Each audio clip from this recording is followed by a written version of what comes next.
El siguiente, bueno, y aquí es donde se une la variación genética y la selección natural, en donde la controversia que se sostuvo durante más de 20 años entre lo que se llamaba una visión seleccionista, en donde se decía que toda la variación tiene significado adaptativo. Y cuando hablo de significado adaptativo es que estoy diciendo que tiene un correlato con el éxito reproductivo de los portadores. Y eso en contra de la visión neutralista, ¿sí?, que decían que en realidad a nivel molecular la mayor parte de las variantes que se han producido por mutación son variantes neutras, no confieren ventaja ni desventaja a los portadores. Simplemente su destino está gobernado por fuerzas estocásticas, por el azar. Y finalmente el desafío, digamos, que sufrió en los fines de los años 70 la teoría sintética de la evolución es desde los macroevolucionistas, y allí cobra una relevancia recordar otra persona importante también en cuanto al enriquecimiento de la teoría sintética y en cuanto al desafío que significó de los macroevolucionistas encarnados por dos personajes que son Stephen Jay Gould, que murió en el 2001, ¿sí?, y que produjo una cantidad de libros impresionante, ¿sí?, de divulgación, básicamente de divulgación científica, que llevó a que mucha gente conociera la biología evolutiva independientemente de sus intereses profesionales. Y Niles Eldredge, dos paleontólogos que revolucionaron la evolución. Hasta ese momento se pensaba que, como dice aquí, que la evolución gradual, el cambio gradual a lo largo del tiempo, es el que lleva básicamente a la diferenciación de poblaciones en especies, de especies en géneros, géneros en familias, familias clases y así sucesivamente. Y eso de una manera continua y gradual a lo largo del tiempo.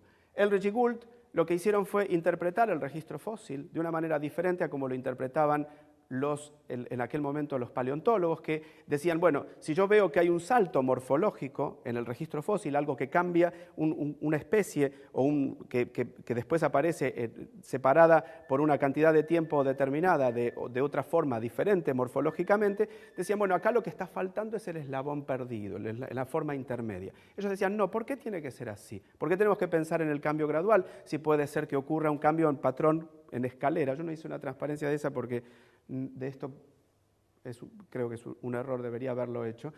Un patrón de evolución en escalera donde las especies durante mucho tiempo geológico, miles de generaciones, no cambian absolutamente nada y de pronto se ve un salto evolutivo en el registro fósil.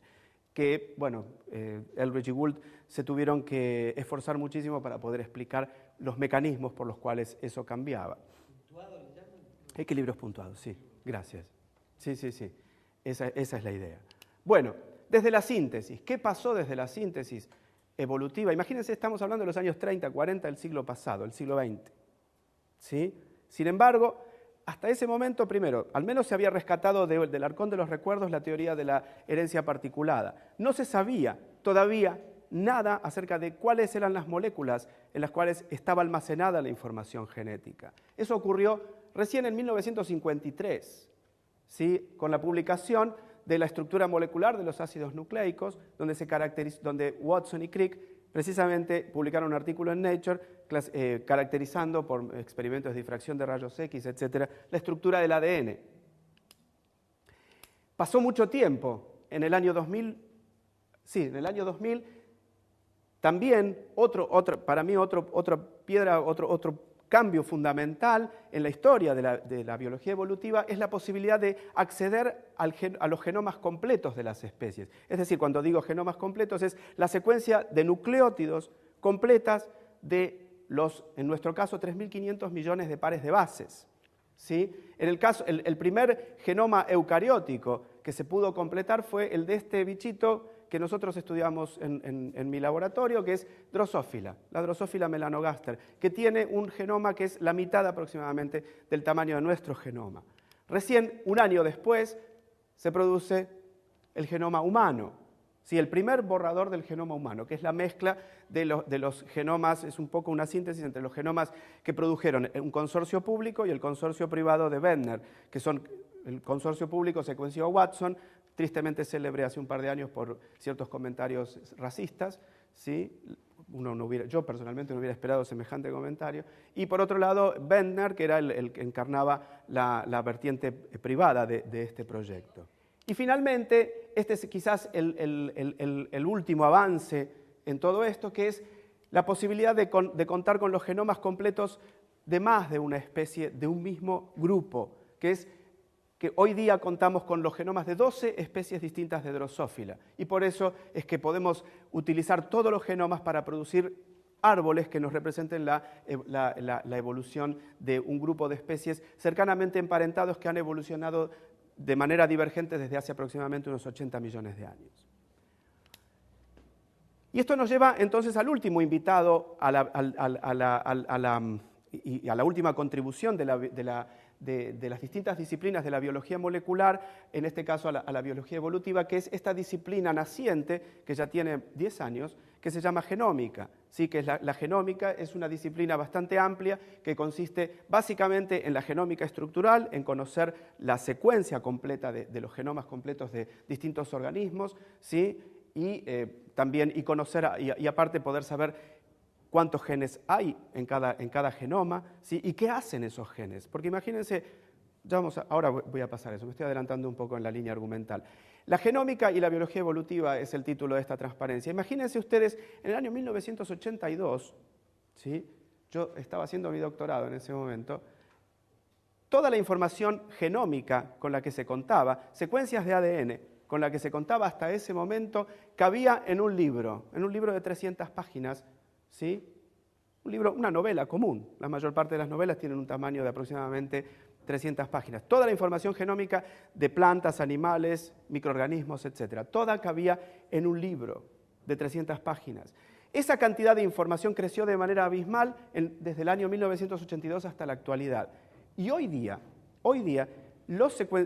las iniciativas de secuenciar genomas completos, que son centros especializados, ¿sí? Incluso y compañías privadas, echan fuego directamente porque están produciendo una cantidad de información similar a 30 libros de 300 páginas por año de información, ¿sí? Hoy día, si uno tiene la plata y está interesado en saber algo de sí mismo, no sé para qué, porque difícilmente uno sepa qué puede hacer, puede mandar ADN o sangre de uno, te extraen el ADN, te lo secuencian por aproximadamente unos $8.000, más o menos. Si uno tiene la plata y está interesado, el problema es qué hacer después con esa información, ¿sí? No solamente cualquiera de nosotros se preguntaría eso, también los biólogos en general se preguntan, ¿qué podemos hacer con esa información? Hoy día, lo que quiero decir es que hoy día secuenciar un genoma aparentemente es simple. En una semana más o menos, quizás menos, ¿sí? Uno puede tener la secuencia completa, como podríamos decir como que cada uno, ¿se acuerdan? El último ciclo de Tato Bores aparecían una serie de personajes con un código de barras acá, no sé si lo vieron, ¿se acuerdan? En el canal Volver lo van repitiendo de vez en cuando. Bueno, es como tener nuestra secuencia completa, es como tener nuestro código de barras. Entonces, de alguna manera, nuestra identificación. Algún colega mío dice, bueno, eso dentro de unos años va a ser cosa de todos los días, tener el genoma, la información genómica, como tener, no sé, uno va al cardiólogo, le dan el electrocardiograma. Bueno, uno va a un biólogo molecular o una compañía de estas, y te dan el genoma completo. Te lo van a dar en varios CDs probablemente. O vayan con un pendrive importante. Bien, hoy día secuenciar un genoma no es novedad. El problema, por eso les digo, si ustedes se van a casa con el genoma completo, no van a saber qué hacer, yo tampoco. ¿Por qué? Porque el desafío es encontrar información en esa montaña de datos, ¿sí? Por eso es que el papel más importante en este caso lo juegan los bioinformáticos, esa mezcla híbrida entre un computador y un biólogo, matemático y un biólogo.